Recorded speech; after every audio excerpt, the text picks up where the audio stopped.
রোধের মাত্রা কত হবে? আমরা জানি ওহমের সূত্র অনুযায়ী ভি ভ্যারিস আই, অর্থাৎ V by I equal to R. তাহলে লিখতে পারি V equal to I R. এখন এখানে রোধের মাত্রা জানতে চাইছে, তাহলে R equal to V by I. এবার ভি এর মাত্রা কত হবে?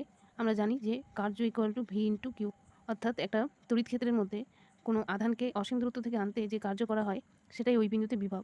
তাহলে ভি ইকুয়াল টু যদি ডাব্লু বাই কিউ হয়, ডাব্লু ইকুয়াল টু আবার এফ ডট এস মানে বল ইন্টু সরণ, তাহলে বলের মাত্রা কী হবে? M L P minus two dot এসের হচ্ছে এল বাই কিউ মানে আইটি আধান।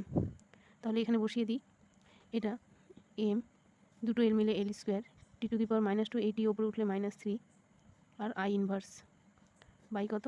আই থাকলো, তাহলে M L square T to the power minus three, I এটা উপরে উঠলে I to the power minus two. তাহলে এটা কার মাত্রা হলো? আর এর মাত্রা।